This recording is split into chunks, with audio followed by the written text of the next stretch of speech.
오늘 우리에게 주신 하나님의 말씀은 마가복음 13장 31절에서 33절 말씀입니다. 천지는 없어지겠으나 내 말은 없어지지 아니하리라. 그러나 그날과 그때는 아무도 모르나니 하늘에 있는 천사들도 아들도 모르고 아버지만 아시느니라. 주의하라, 깨어있으라. 그때가 언제인지 알지 못함이라. 오늘 이 말씀에 많은 은혜 받으시기 바랍니다.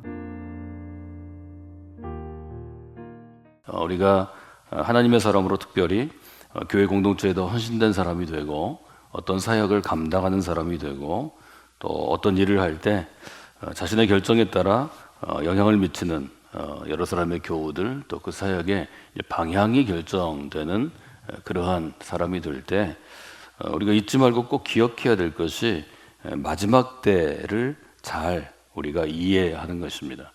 이 마가복음 13장에는 우리가 마지막 때, 한자어로 쓰면 종말이라고 우리가 번역할 수 있는 마지막 때에 대한 교훈들이 일종의 모여져 있는 작은 묵시록, 소묵시록이라고 불리우는 복음서에 있어서 특별한 위치를 가지고 있는 그러한 본문입니다. 먼저 그 종말에 대한 가르침이 원형대로 있는 것이 마가복음 13장이기 때문에 마가복음 13장을 여러분이 한번 보시면 13장 1절로부터 2절, 13장이 시작되는 부분에 이렇게 기록되어 있습니다. 같이 한번 읽어볼까요? 예수께서 성전에서 나가실 때 제자 중 하나가 이르러 선생님이여 보소서 이 돌들이 어떠하며 이 건물들이 어떠하니까? 예수께서 이르시되 내가 이 큰 건물들을 보느냐? 돌 하나도 돌 위에 남지 않고 다 무너뜨리리라 하시라. 여기 보면 성전에 대한 예수님의 아주 분명한 입장이 등장합니다. 예수님이 일으킨 신학운동의 특징은 어떤 것인가 하면 성전으로 대표되는 옛 유대교는 무너질 것이고 보이지 않는 교회, 성전은 일종의 보이는 성전이죠. 보이는 건물로서의 성전은 무너지고 보이지 않는 성전, 보이지 않지만 하나님이 거하시는 새로운 성전의 시대가 시작될 것이다. 그리고 그 새로운 성전은 교회이다 하는 것이 아주 분명한 신앙운동의 초점입니다. 예수님께서는 이 점을 제자들에게 굉장히 분명하고 굉장히 강력하게 도전하셨습니다. 3절에 보면 이렇게 시작하죠. 예수께서 감람산에서 성전을 마주 대하여 앉으셨을 때, 감람산에서 예수님은 말하자면 예루살렘을 내려다 보시면서 유대교의 미래, 이스라엘의 미래에 대해서 제자들에게 이제 말씀하시는 거죠. 굉장히 시의적절하죠. 성전을 바라보면서 예루살렘을 바라보면서 이 성전이 어떻게 될 것인가를 이제 말씀하시는 거죠. 예수님의 분명한 입장은 보이는 성전의 폐기였습니다. 이 성전은 결국 무너지게 되는 것이고 내가 다시 새로운 성전을 세울 것이다. 사흘 만에 헐고 세우리라 하는 것 때문에 예수님이 유대교 공동체 안에서 유대교의 리더들, 제사장 그룹과 또 레위인들과 바리새파 사람들과 율법학자들에게 죄 있다고 인정을 받을 때 성전은 여러분이 아시는 것처럼 보이는 유대교의 상징이고 유대교의 중심입니다. 이 중심을 건드렸기 때문에 예수님의 목숨을 부지할 수 없는, 말하자면 목숨을 바칠 수밖에 없는 일종의 유대교의 교리에 부딪힌 것이다 하는 걸 저희가 분명히 알고 있죠. 그래서 예수님이 감람산에서 성전을 바라보면서 성전의 무너짐에 대해서 이제 말씀해 주십니다.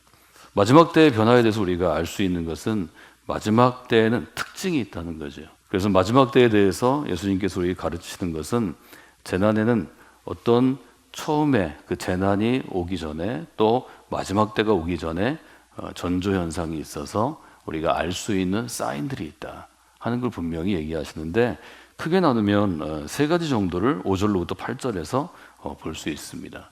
첫 번째로 우리가 5절과 6절에서 볼 수 있는 게 있죠. 그래서 4절에 보면 제자들이 묻습니다. 우리에게 이르소서 어느 때 이런 일이 있겠사오며 이 모든 일이 이루어지려 할 때 무슨 징조가 있겠습니까? 5절 한번 읽어볼까요? 예수께서 이르시되 너희가 사람의 미혹을 받지 않도록 주의하라. 첫 번째 주의할 것은 무엇인가 하면 사람의 미혹을 받는 것입니다. 여기 미혹하다, 그것은 의도를 가지고 속이는 것입니다. 그냥 우연히 우발적으로 속이는 게 아니고 사람이 미혹을 당했다 하는 것은 이미 속이는 사람이 이 사람에게 어떻게 하려고 딱 목적을 가지고 접근하고 목적을 가지고 이야기를, 스토리를 만들고 목적을 가지고 여러분을 넘어뜨리는 것입니다. 마찬가지로 말세가 되면 많은 사람들이 내 이름으로 온다 이렇게 표현하시죠. 6절 보면 많은 사람이 내 이름으로 와서 이르되 내가 그라하여 많은 사람을 미혹하리라. 많은 사람들이 자칭 예수 그리스도라고 얘기한다는 거죠. 중요한 것은 인간이 내가 예수라고 내가 그리스도라고 이야기할 수 없다는 것입니다. 성경은 그 점에 대해서는 아주 문을 딱 닫습니다. 나자렛 예수 그분 외에는, 주님 외에는 이때 우리가 only Jesus라는 말을 씁니다. 그분 외에 어떤 사람도 내가 재림한 예수 그리스도다 이야기할 수 없다는 거죠. 그런데 이런 분명한 가이드라인이 있는데 한국에서 일어난 대부분의 자칭 재림 예수가 중심이 된 어떤 이단적인 그러한 일에 많은 사람들이 넘어간다는 거죠. 이것은 악한 영들의 역사다 이렇게 얘기하는데 일단 악한 영들이 역사한다는 건 틈을 준 것입니다. 틈을 주지 말아야 합니다. 틈을 주지 않기 위해서 우리가 해야 되는 것은 마지막 때가 어떤 때인지를 성경이 증언하는 대로 일단 아는 것입니다. 알고 이것들을 잘 이해하고 내 자신에게 알려주고 내 옆에 있는 미숙한 아직 미성숙한 성도들에게 주의시켜야 합니다. 저는 이것이 마지막 때를 준비하는 것이다 이렇게 생각합니다. 많은 한국 사람들이 마지막 때를 준비하는 것은 몇 년, 몇 월, 며칠을 아는 것이라고 착각합니다. 그것은 거짓입니다.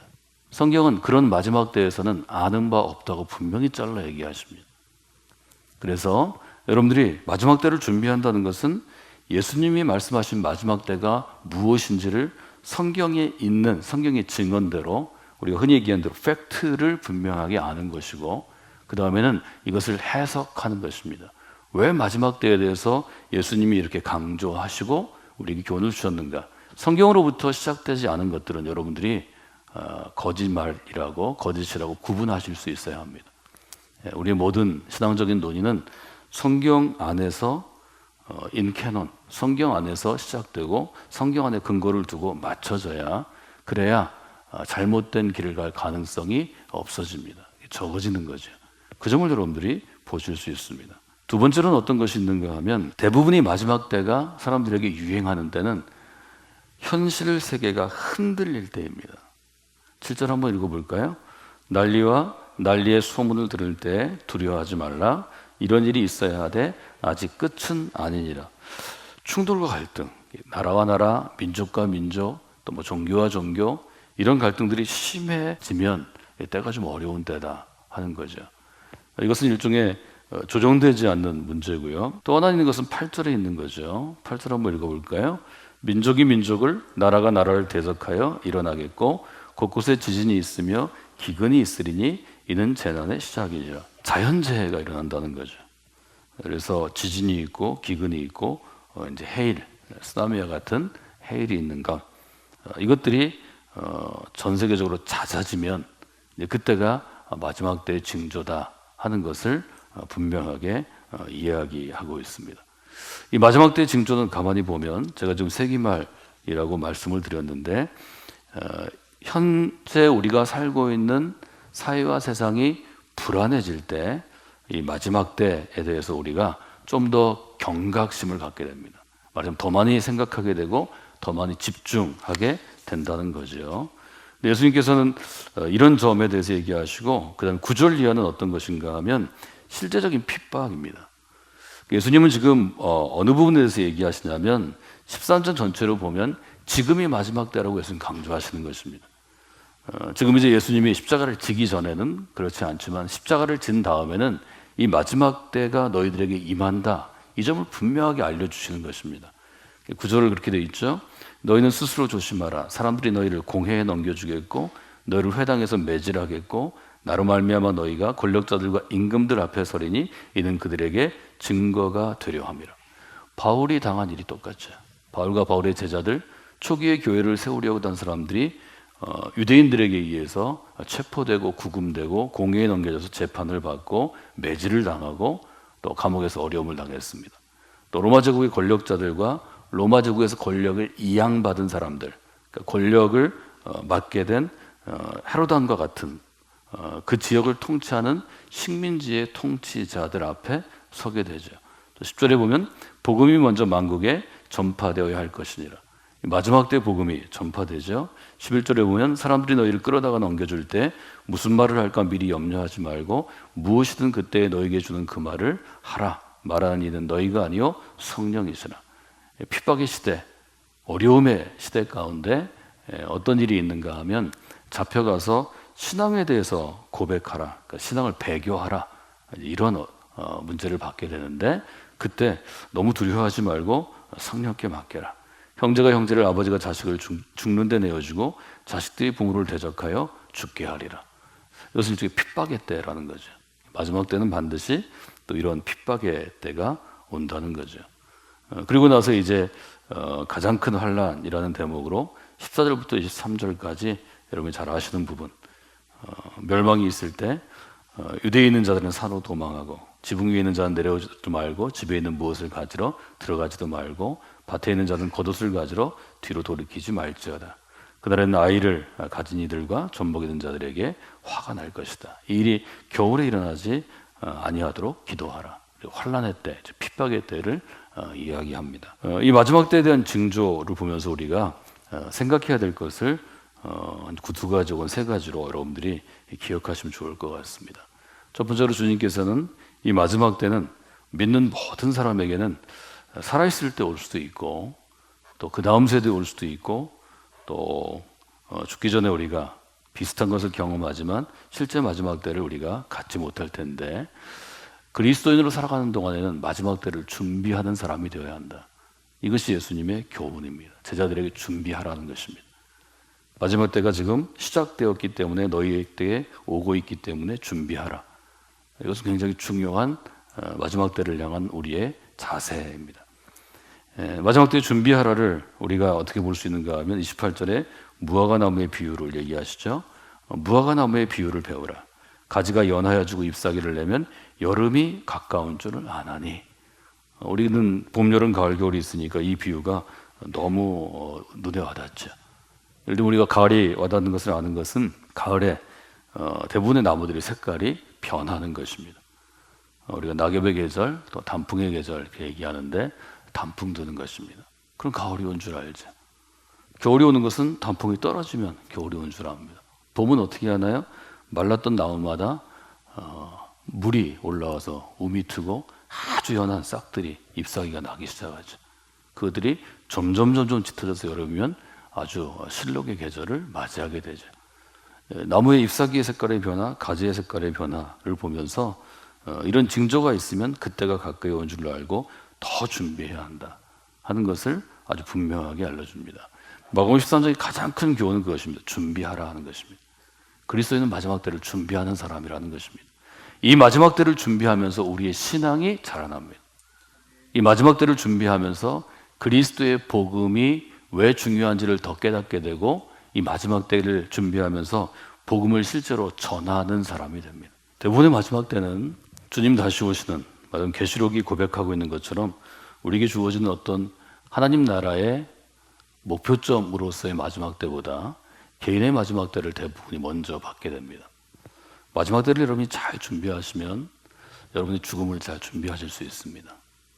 하나님 나라의 마지막 때 예수님이 말씀하신 이 종말을 준비하는 것은 우리 개인의 삶을 마무리하고 매듭짓는데 아주 큰 유익이 있습니다. 여러분의 신앙이 더욱더 여러분의 어떤 유익이나 욕망을 따라가지 않고 순수하게 세워지는 데 큰 유익이 있습니다. 그래서 우리는 마지막 때를 종말에 임하는 우리의 자세, 그래서 종말론적인 삶이라고 대부분 표현하는데 신학적으로 이게 아주 중요한 것입니다. 이 준비하는 것은 그 날과 때를 알기 위해 준비하는 게 아닙니다. 이것은 우리의 신앙의 건강한 매듭을 위해서 준비하는 것이고 교회가 더욱더 순수함을 이 땅 가운데 유지하기 위해 준비하는 것입니다. 그렇지 않으면 교회는 더욱더 팽창, 확장, 크는 것만을 생각하게 될 것이고 이 사회의 모든 정점을 이루는 모든 커진 것들은 다 부패하고 인류 문명에서 사라지게 됩니다. 그런 점을 여러분들이 한번 보시면서 마지막 때는 준비하는 게 중요하다 하는 것을 보셔야 합니다. 32절 한번 볼까요? 그러나 그날과 그때는 아무도 모르나니 하늘에 있는 천사들도 아들도 모르고 아버지만 아시느니라. 미성숙한 사람들이 요구하는 건 마지막 때에 몇 년, 몇 월, 며칠, 몇 시를 알려달라는 것입니다. 그것은 마지막 때에 대한 사항이 아닙니다. 예수님은 그 점 분명히 얘기하십니다. 마지막 때는 징조가 있고 준비하는 사람에게 마지막 때가 굉장히 중요한 것이지만 그 정확한 시점은 밝힐 수 있는 게 아니다. 그래서 이 시점을 놓고 여러분이 고민하실 필요는 없습니다. 여러분이 준비하면 마지막 때 하나님께서 예비하신 방법으로 우리의 삶을 거두어 가실 것입니다. 그 믿음 가지고 저희가 사는 것이지 이 시점을 알기 위해서 평생을 연구하고 성경을 봐도 답은 나오지 않습니다. 이미 예수님께서 알 수 없다고 그러신 것을 누가 알 수 있겠습니까? 그것은 불신앙일 뿐입니다. 마지막 때의 징조는 있으나 때와 시기는 알려줄 수 있는 게 아니고 그것은 너희들의 영역이 아니다. 이 점을 성경이 분명히 한다는 것을 여러분이 받아들이셔야 합니다. 그리고 비유를 얘기하시죠. 어떤 주인이 있었어요. 그 주인이 외국에 갈 일이 생겼어요. 그런데 외국에 가면서 이 주인은 지혜롭게 자기가 일을 위탁한 사람들에게, 종이라고 나오는데 직원들에게 자기가 오는 날은 알려주지 않습니다. 그 이유가 무엇이냐? 주인은 언젠가는 올 것이고 그 오는 것을 날짜를 알으면 일하는 사람들이 태만해지고 게을러지고 영악해진다는 거죠. 주인이 예를 들어서 1년 후에 오니까 11월까지 열심히 놀고 12월만 일하는 척하면 자기 모면할 수 있죠. 인간은 그런 거라는 거죠. 하나님은 우리가 그렇게 타락하기를 원치 아니하십니다. 그래서 때와 시기는 반드시 감춰놓는 것입니다. 그러므로 우리가 그 점에 대해서 잘 생각하고 그렇기 때문에 우리에게 주어지는 교훈이 무엇인가 하면 늘 깨어있으라는 교훈입니다. 때와 시기를 주인은 오시지만 감춰놓기 때문에 오실 때까지 우리가 깨어있어야 된다는 거죠. 그래서 35절 한번 읽어볼까요? 그러므로 깨어있으라. 집주인이 언제 올는지 혹 저물 때 있는지 밤중일는지 닭 올 때 있는지 새벽일지 너희가 알지 못함이라. 우리가 어떤 특정한 시기가 됐을 때 내가 새벽을 깨어 기도하는 것은 깨어있기 위한 훈련이라고 보시면 좋겠습니다. 여러분 깨어있는 분들이 되셔야 합니다. 교회는 크든지 작든지 내가 성숙하든지 미성숙하든지 잠들면 그것은 죽음입니다. 신앙은 깨어있는 것입니다. 깨어있는 사람은 언제나 하나님 아버지의 애타는 비상수집의 벨소리를 들을 수 있어야 합니다. 여러분 이 세상이 살만한가요? 우리 아이들을 이 세상에 온전히 내어줄 수 있나요? 저희가 자라나고 살던 시대보다 훨씬 더 악해진 건 아닌가요? 우리 아이들이 얼마나 신실하게 사는 삶, 하나님의 사람으로 살아가는 것, 더 신실하게 사는 것에 대해서 얼마나 목말라하고 있나요? 여러분 신앙은 소중한 것입니다. 그 신앙의 소중함은 마지막 때에 대한 우리의 자세로 정해질 수 있습니다. 좀 두 가지를 얘기합니다. 마지막 때를 준비하라. 마지막 때는 준비해야 합니다. 마지막 때는 깨어 있어야 한다. 깨어 있으라. 이것을 우리가 종말론적인 삶이라고 얘기합니다. 저는 한 가지를 더 마가복음 13장에 이어서 계시록의 교훈을 하나 더 덧붙이기로 원합니다. 맨 앞에 마지막 때를 기다리는 성도가 되셔야 합니다. 보라 새 예루살렘과 새 땅이 새 세상이 이제 시작될 것이다. 너희는 그것을 기다리는 사람이 되어야 한다. 내가 다시 올 것이다. 아멘 주 예수여 오시옵소서. 이것이 계시록의 마지막입니다. 여러분 마지막 때는 기다리는 사람이 준비할 수 있습니다. 준비하는 사람이 깨어 있을 수 있습니다. 깨어 있는 사람이 하나님의 나라가 시작되는 마지막 때를 세우는 사람이 될 수 있습니다. 그래서 저는 여러분들이 세 가지 용어를 기억하시면 좋겠습니다. 기다리십시오. 준비하십시오. 깨어 있으십시오. 이 의식을 가지고 사는 것이 우리를 매일 아침 찬물로 샤워하듯이 번쩍번쩍 정신들게 합니다. 여러분이 깨어서 교회를 지키고 마지막 때를 예비하는, 준비하는 그런 분들이 되시기를 주님의 이름으로 부탁을 드립니다.